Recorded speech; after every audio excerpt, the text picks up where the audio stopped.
The file sat on Mark Davis's desk, worn from years of handling. 15 years had passed since Natalee Holloway disappeared in Aruba, and the case still haunted him. Rain tapped against the window of his small home office, where he now spent most days since retiring from the police force. The walls were covered with newspaper clippings and notes, a timeline of a mystery he could never solve. His phone rang, breaking the silence. Mark did not recognize the number. Mark Davis speaking, he answered, his voice rough from lack of use. Detective Davis, this is Thomas Reynolds from the Daily Chronicle. I need to talk to you about Natalee Holloway. Mark almost hung up. Reporters had called for years, each claiming to have new information, each wasting his time.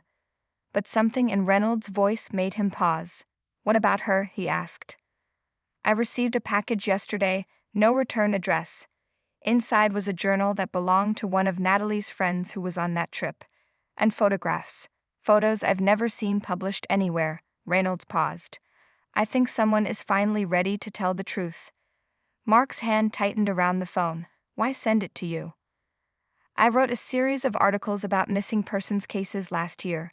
I mentioned the Holloway case. Maybe whoever sent this read my work. Another pause. I need your help to make sense of it. I'm retired. The case is closed. But not solved, Reynolds said. You know that better than anyone. Mark looked at the Holloway file on his desk. He had requested copies of everything when he retired, unable to let go.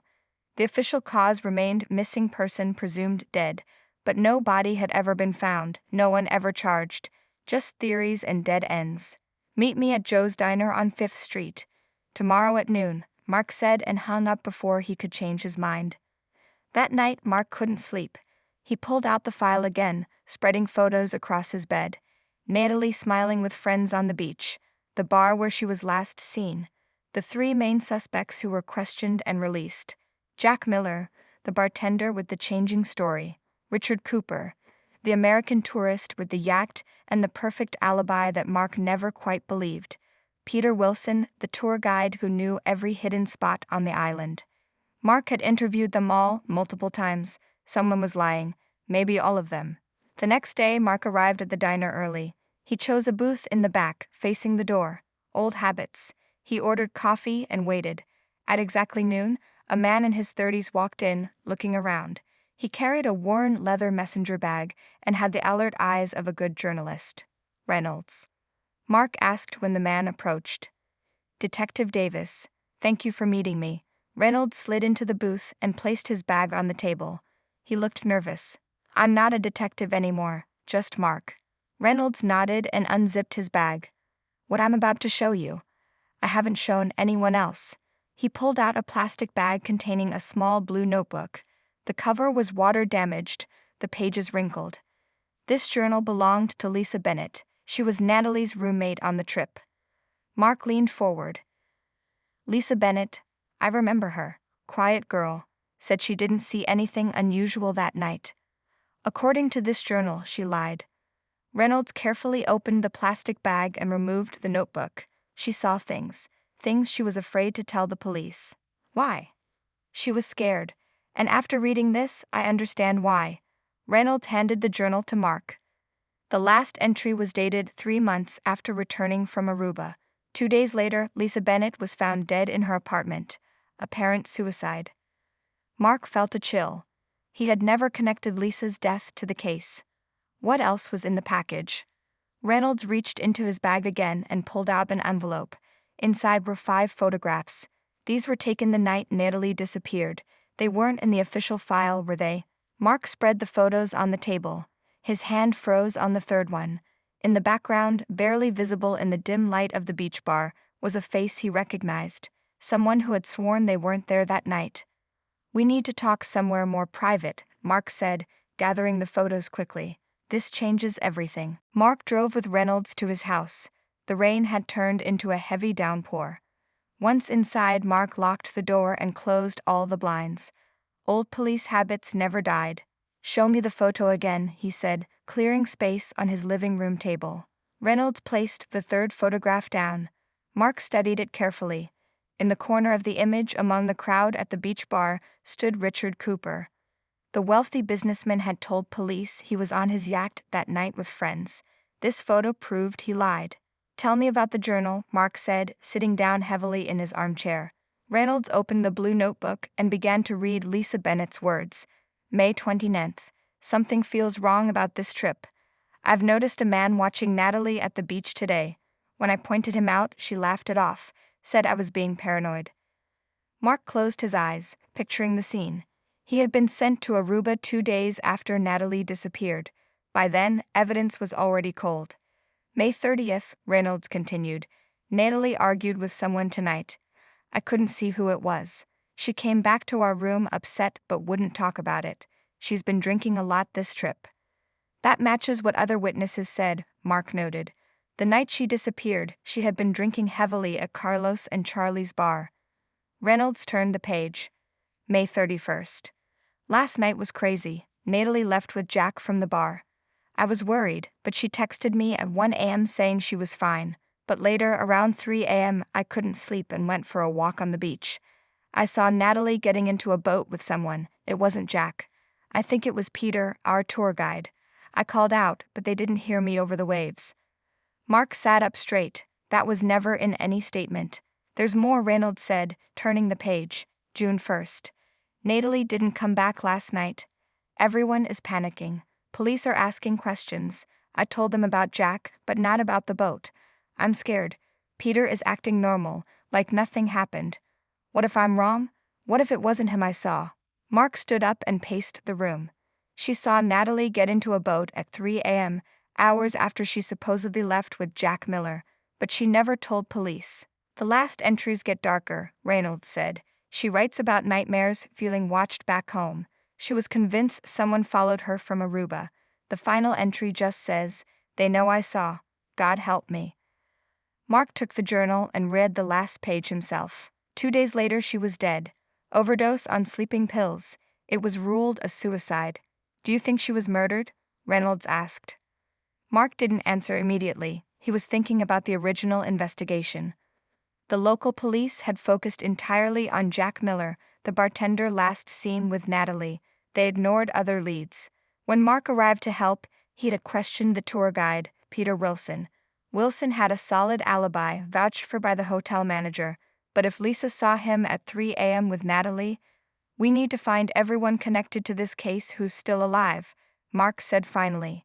Starting with Melissa Thompson and James Walker, they were part of the graduation trip group. I already located Melissa, Reynolds said. She lives about 2 hours from here, works as a nurse now. What about the resort staff? The hotel manager who vouched for Wilson's alibi. Robert Morgan. He still owns the resort, plus 5 others across the Caribbean. He's rich, powerful, well-connected. Mark picked up the photo showing Cooper at the bar. And Richard Cooper? Died 3 years ago, yacht accident in the Mediterranean. Mark frowned. Too many deaths surrounding one missing girl. He looked at Reynolds. Why are you really digging into this? This isn't just about a story, is it? Reynolds hesitated, then rolled up his sleeve. On his forearm was a small tattoo, NA with a date. Natalee was my cousin. We weren't close, but family is family. I became a journalist to find the truth. Mark nodded slowly. Tomorrow we visit Melissa Thompson. If Lisa Bennett saw something that got her killed, maybe Melissa did too. Melissa Thompson lived in a small blue house with white shutters. A garden of bright flowers lined the walkway. It looked peaceful, normal. Mark wondered if she would want to dig up old memories. She opened the door before they knocked. A woman in her mid-30s with tired eyes and her hair pulled back. I knew someone would come eventually, she said, looking at them both. You're here about Natalee. Inside, family photos covered the walls.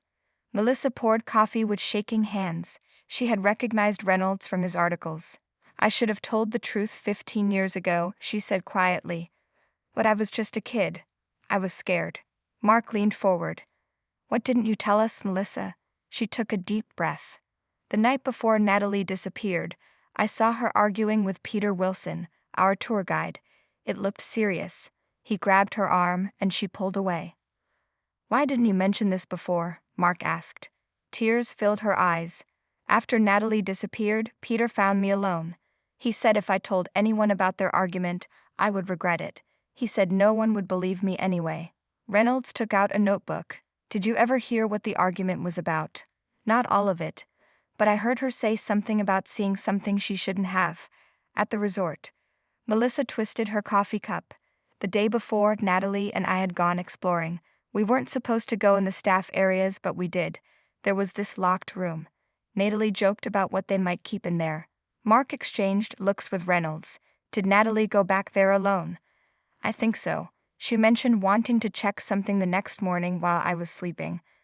Melissa's voice dropped. That same day, she had the argument with Peter. Mark showed her the photograph of Richard Cooper at the bar. Do you recognize this man? Melissa's face went pale. That's the man who was with Peter sometimes. They called him Mr. C. I saw them talking at the hotel several times. Did you ever see him with Natalee? Once, by the pool. He offered to buy her a drink. She said no. Melissa hesitated. There's something else. After we got home, about a month later, I started getting strange phone calls, just breathing on the line. Then someone broke into my apartment.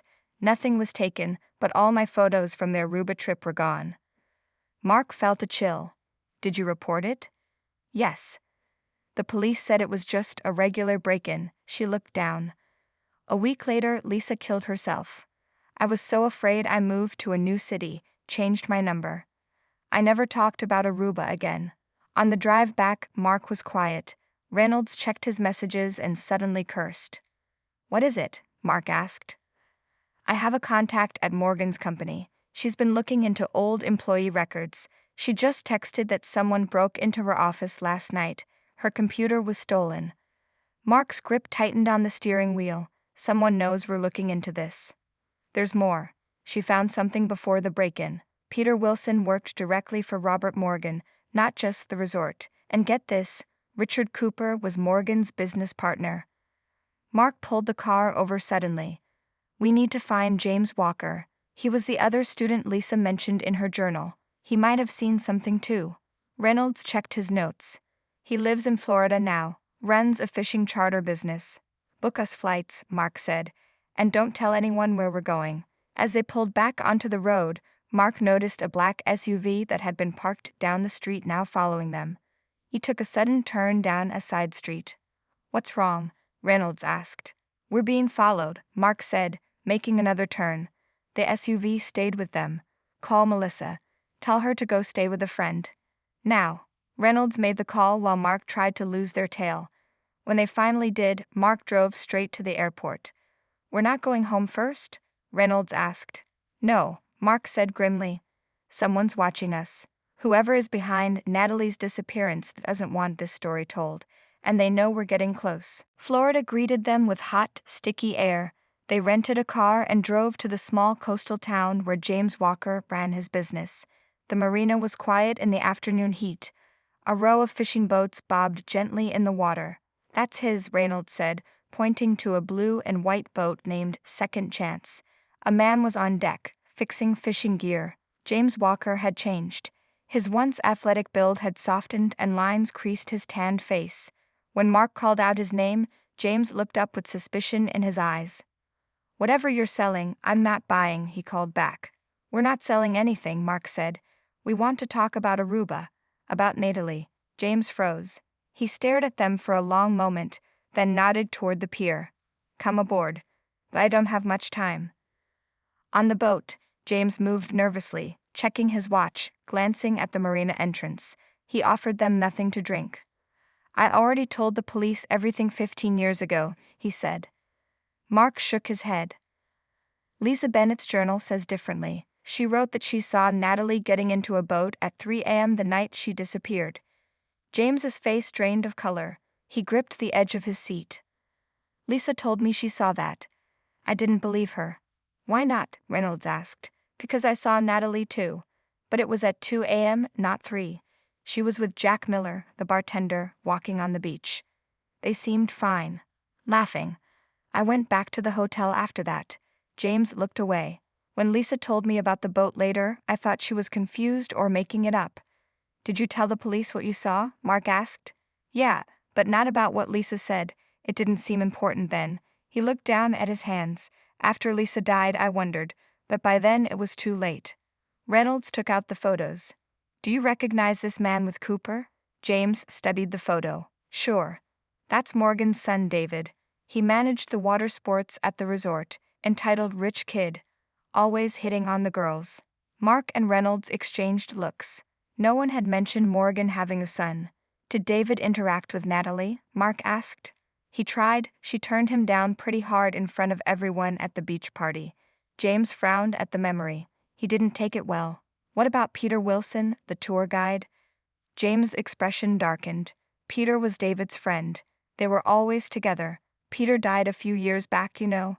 Boating accident. So we heard, Mark said. James, why did you leave Aruba early? Your name was on the flight manifest for the day after Natalee disappeared. James shifted uncomfortably.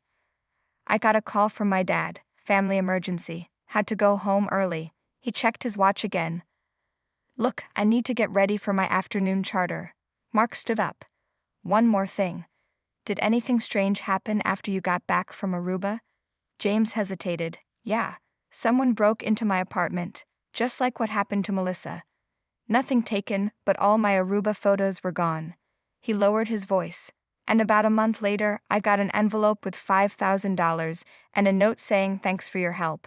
I never told anyone about that. Did you keep the note? Reynolds asked eagerly. No. Burned it. Spent the money. James looked ashamed. I was a stupid kid, scared. I convinced myself Natalee just ran off with some guy and would turn up eventually. As they left the marina, Mark noticed a man in sunglasses watching them from a parked car. We're still being followed, he murmured to Reynolds. Back in their rental car, Reynolds made a call. My editor's friend works at the FBI. She's going to look into Robert Morgan and his son David. Mark started the car. We need to go to Aruba. That's where the answers are. I was thinking the same thing, Reynolds said. I already booked us on tomorrow's flight. As they pulled onto the highway, Mark noticed a car speeding up behind them. Before he could react, it slammed into their rear bumper.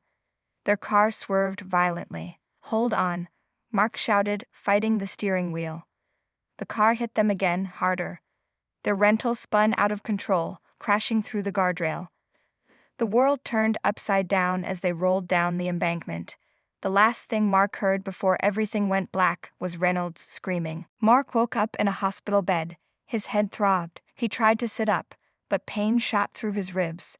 A nurse noticed and came over. Easy there. You've got 3 broken ribs and a concussion, she said. Reynolds, Mark croaked. The man who was with me. He's in the next room. Broken arm, but he'll be okay. Mark relaxed slightly. The other car. The one that hit us? Police are looking for it. Hit and run. She checked his IV. There's an FBI agent waiting to talk to you. Feel up to it? Mark nodded, wincing at the pain. The agent was a tall woman with short dark hair. She showed her badge. Agent Wilson. I'm a friend of Reynolds' editor. She pulled a chair close to the bed. Someone really doesn't want you investigating this case. What did you find on Morgan? Mark asked. Robert Morgan is clean on paper. Too clean. His son David is another story. Arrested twice for assault, charges dropped both times. And here's something interesting. Peter Wilson, the tour guide who died, he was David Morgan's cousin. Mark's eyes widened. Family business. Gets better. We found financial records showing large payments from Morgan's company to 3 Aruban police officers right after Natalee disappeared. They covered it up, Mark said, anger rising in his chest.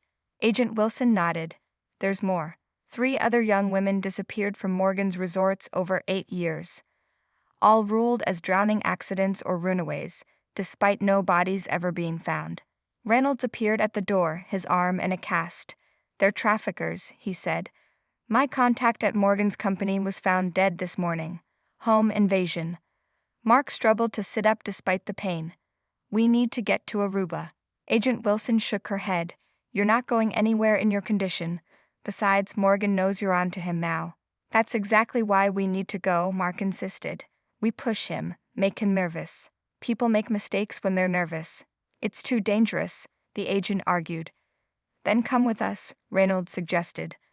Unofficially. 2 days later, against medical advice, Mark was on a plane to Aruba with Reynolds and Agent Wilson. Mark stared out the window at the clouds below. 15 years ago, he had failed to find the truth. This time would be different. In Aruba, they checked into a small hotel far from Morgan's resort. Agent Wilson had brought case files on the other missing women. They spread photos across the bed. All blonde, all in their early 20s, Mark observed, and all last seen at one of Morgan's resorts. Reynolds studied a map of Aruba. Morgan owns a private island 10 miles off the coast. No one goes there except him and his guests. Perfect place to hide things, or people, Agent Wilson said. Mark's phone rang. The caller ID was blocked. He answered cautiously. Detective Davis, a deep voice said. You're making a mistake coming back to Aruba. Who is this? Mark demanded. A friend. Meet me at the old lighthouse. 1 hour. Come alone or don't come at all. The line went dead. Mark told the others about the call. It's a trap, Agent Wilson said immediately. Maybe, Mark agreed. But what if it's someone with information, someone afraid to come forward? I'll go with you, Reynolds said. Mark shook his head. No. If it is a trap, I won't put you in danger. But I won't go completely alone either. He looked at Agent Wilson. Can you watch from a distance? She nodded. I can position myself on the hill above the lighthouse. I'll have a clear view. An hour later, Mark stood at the base of the old lighthouse. The sun was setting, casting long shadows. The structure had been abandoned years ago, its light dark, its paint peeling. He heard footsteps behind him and turned quickly. A man emerged from the shadows. He was thin, nervous, local. You're the detective? The man asked, his accent thick. I am. Who are you? My name is Miguel. I worked for Mr. Morgan. At his private island. The man glanced around fearfully. What I tell you, it will put me in danger. I can protect you, Mark promised. Miguel laughed bitterly. No one can protect me from him, but I cannot stay silent anymore. He took a deep breath. I know what happened to the American girl, to Natalee. I know where they took her. Miguel led Mark behind the lighthouse to a small wooden bench facing the sea. The man's hands wouldn't stop shaking. He lit a cigarette, took a deep drag. I was a boat captain for Mr. Morgan, 5 years. I took guests to his island, important people, rich people. He looked out at the dark water. Sometimes I took girls too, young, pretty.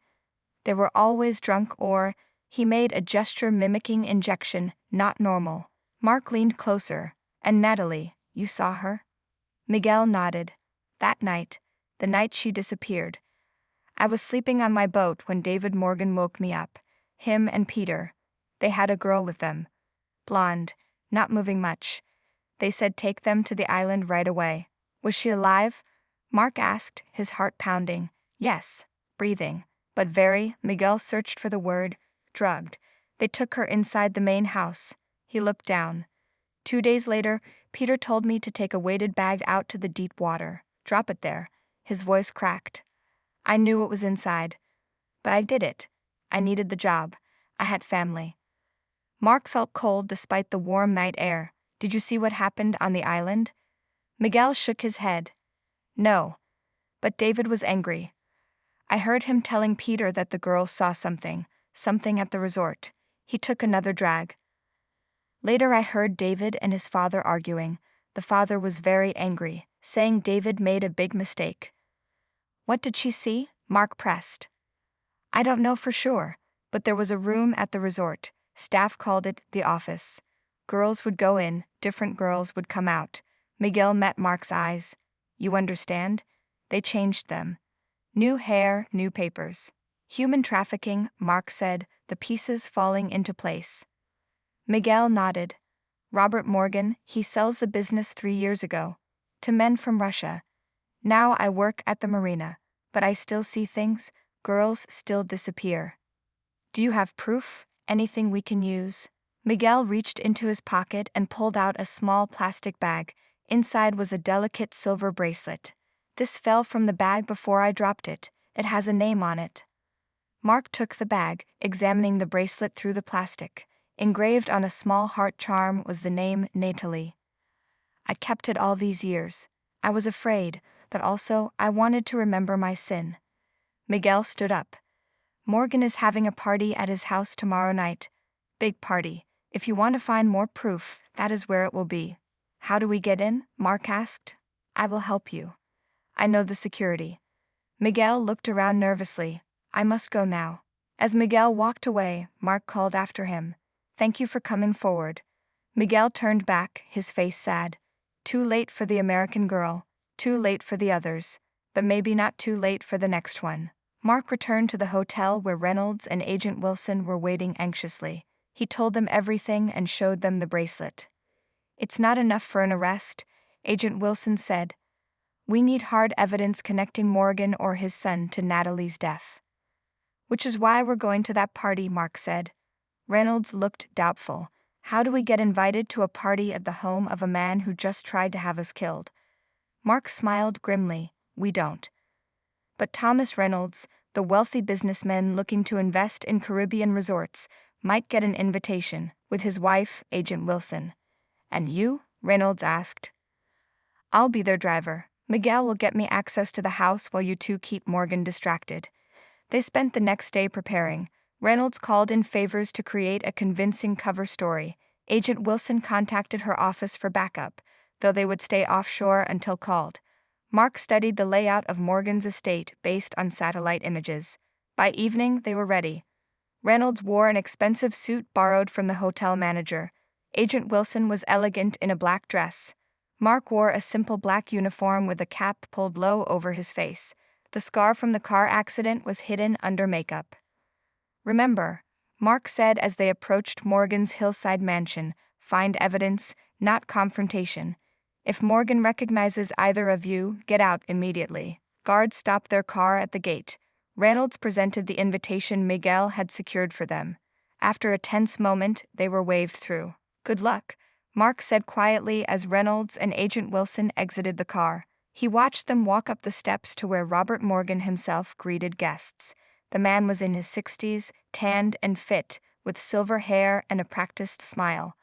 Mark drove to the staff parking area. Miguel was waiting with a service uniform and ID badge. Morgan keeps an office in the East Wing, Miguel whispered.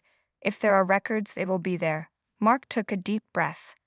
Let's finish this. Mark moved through the mansion's hallways with purpose, carrying a tray of empty glasses. No one looked twice at him. The wealthy never truly saw the people who served them. Miguel had shown him how to reach the East Wing without passing through the main party. When he reached Morgan's office, the door was locked. Mark pulled out the small tools he'd brought. Years as a detective had taught him useful skills. The lock clicked open in less than a minute. Inside, the office was dark and quiet. Heavy wooden furniture, expensive art on the walls. Mark closed the door silently behind him and turned on his small flashlight. He went straight to the large desk and tried the drawers. Locked. He worked on them patiently until they opened. The first two contained normal business papers. The third held a laptop. Mark turned it on, praying it wasn't password protected. It was. He tried several common combinations. Morgan's birthday, his son's name. Nothing worked. Time was running out. He continued searching, moving to a bookshelf. Behind a row of leather-bound books, he found a safe. This would take more time than he had. His earpiece crackled. Reynolds' voice came through. Morgan is getting suspicious. I think he recognizes Agent Wilson. We need to move fast. Mark looked around desperately. There had to be something. His flashlight beam caught the edge of a photo frame on the desk. He picked it up. Morgan and his son on a yacht, both smiling.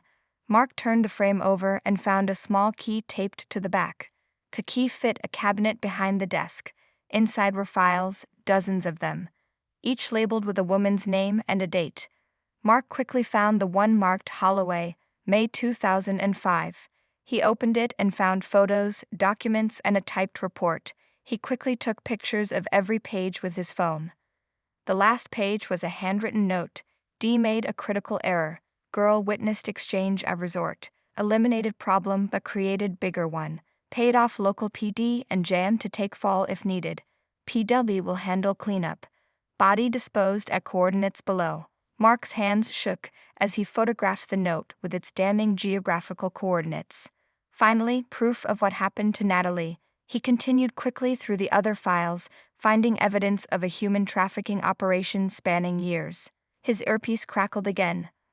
"Mark, get out now, Morgan knows. Security is heading your way." Agent Wilson's voice was urgent. Mark quickly replaced the files and moved to the door. He opened it a crack and saw two men with guns moving down the hallway. No escape that way. He turned to the window, opened it, and climbed out onto a narrow ledge. The drop below was at least 20 feet. He edged along the ledge until he reached a drainpipe. As he began to climb down, he heard shouting from the office. They'd found the open window. Mark let himself drop the last 10 feet, landing hard on his already injured ribs. Pain shot through his body, but he forced himself up and ran toward the staff area. Miguel was waiting in a service van. "Drive," Mark gasped as he jumped in. "Call Agent Wilson. Tell her to get out now." As they sped away from the mansion, Mark could hear sirens in the distance. Agent Wilson had called for backup. On the road behind them, headlights appeared. They were being followed. "Faster," Mark urged. Miguel pressed the accelerator as they raced down the coastal road. The car behind gained on them. A gunshot cracked through the air, shattering their back window. Mark ducked down. "The marina," he told Miguel. "Get to your boat." At the marina, they abandoned the van and ran to Miguel's small fishing boat. The engine sputtered to life as their pursuers reached the dock. More gunshots rang out as Miguel steered the boat into open water. "I sent the files to Reynolds and Agent Wilson," Mark said, checking his phone.